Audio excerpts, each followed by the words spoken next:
I think we're most free when we're children, of course, and I try now, to be a child when I make a film, because I want to look at the world through a child's eyes. I don't want to look, like a stern parent or somebody that's telling people what to think.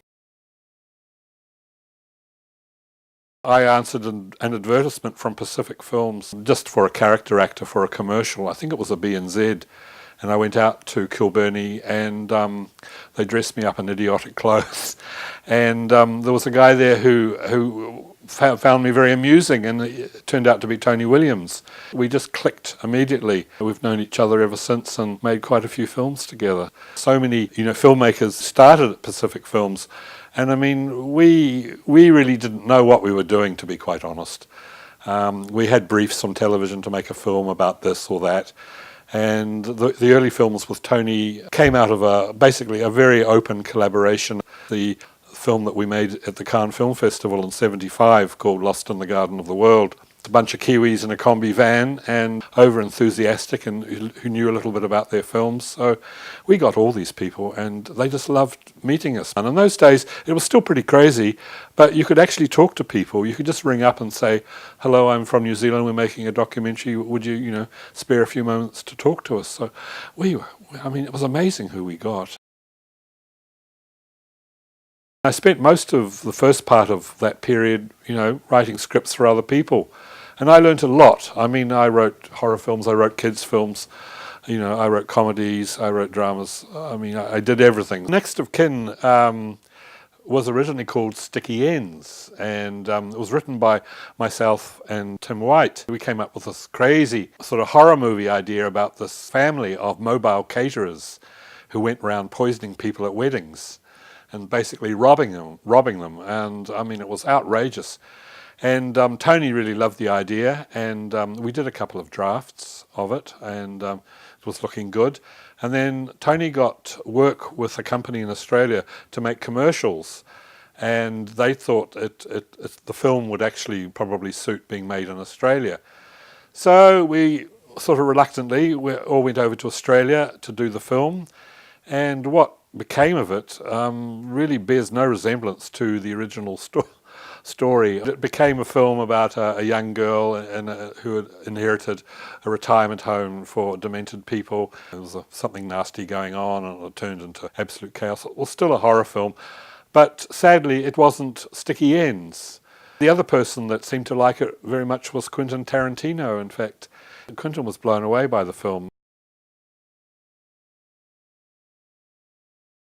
It was funny and it was touching and it was moving, and I'm attracted to emotional subjects. I had read a lot of Janet Frame, and because I came from a little Southland town where she herself spent her very early years with her family, there's quite a lot of similarities between Morrison's work and some of the early Janet Frame novels, and that they are writing about people in isolation and the craziness of small towns and the various characters. I was approached through Don Blakeney, who was in charge of the Film Commission back then. Because of perhaps my sense of humour, there was no director on board.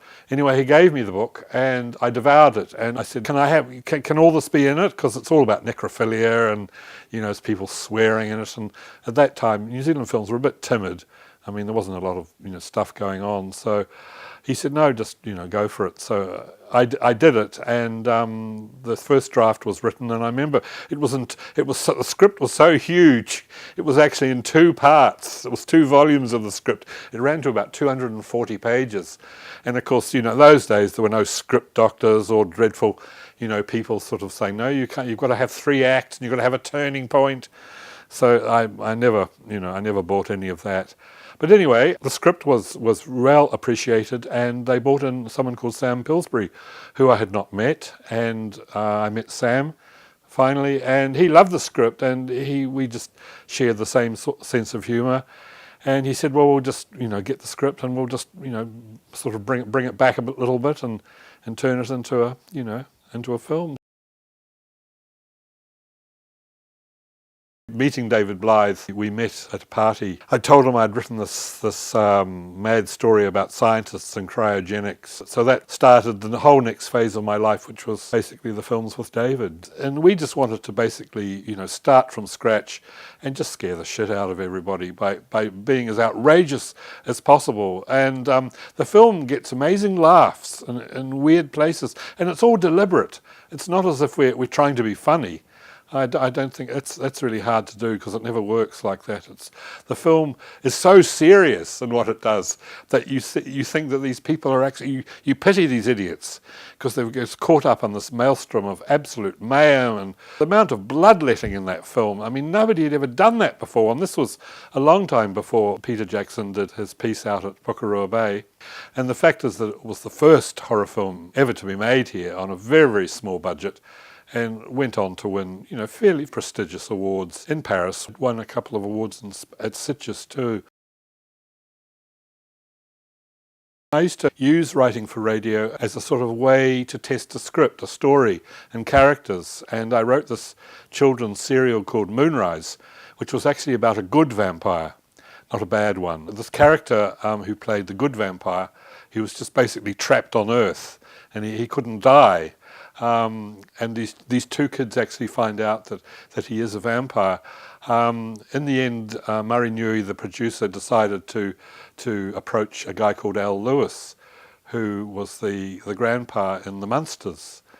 And Al, at the tender age of about 83, loved the script and wanted to do it. Children love this film because, vampire, they like to be scared, but they also like to laugh.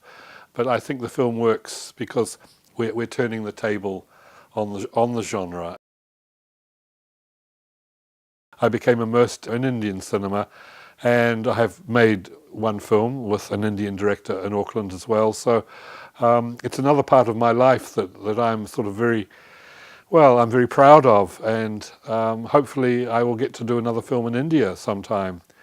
But all those experiences, they all happened over, the whole Karachi, India thing happened all about the same time. And of course, when A Small Life won the award, it just sort of made it easier for me to do projects that I really wanted to do, which was, films in India and films with Indian people in New Zealand. So one film I did, Waiting for You in Auckland, with Shyam Upadhyay, is a film that's never been seen in New Zealand.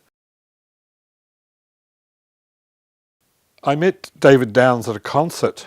He was telling me about this amazing singer called Mahinarangi Toka, who was in the show, and said that I should come and meet her. She was extraordinary. She was a poet. And I met her, and I suddenly saw a character in a film. I don't know why this happened the way it did, but it was a whole serendipitous thing with this film right from the very beginning.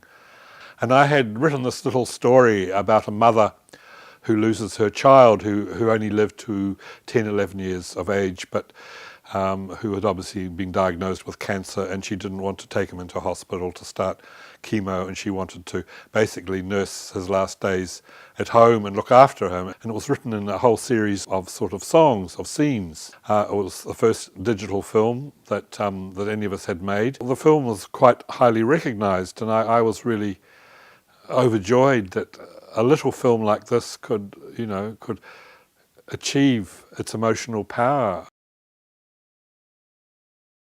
She had such gifts, and the work is extraordinary. It's beautiful. There were so many different styles, and the use of colour and the emotion. I found out about her life, and that she came back from England, and her work was ridiculed because it was too modern. And her father, who was very old school, English, very, very conservative, very, very morally, a righteous person, took umbrage at some of the nude paintings she had done, and he burnt them. And this was the thing that just, it's remained with me, and it haunted me. The response to the film was fantastic. So that was the first film. It got screened in Ireland too. And then the Edith Collier Trust inquired to Biman, Krishna and I whether we would like to go to Ireland to do an Irish film.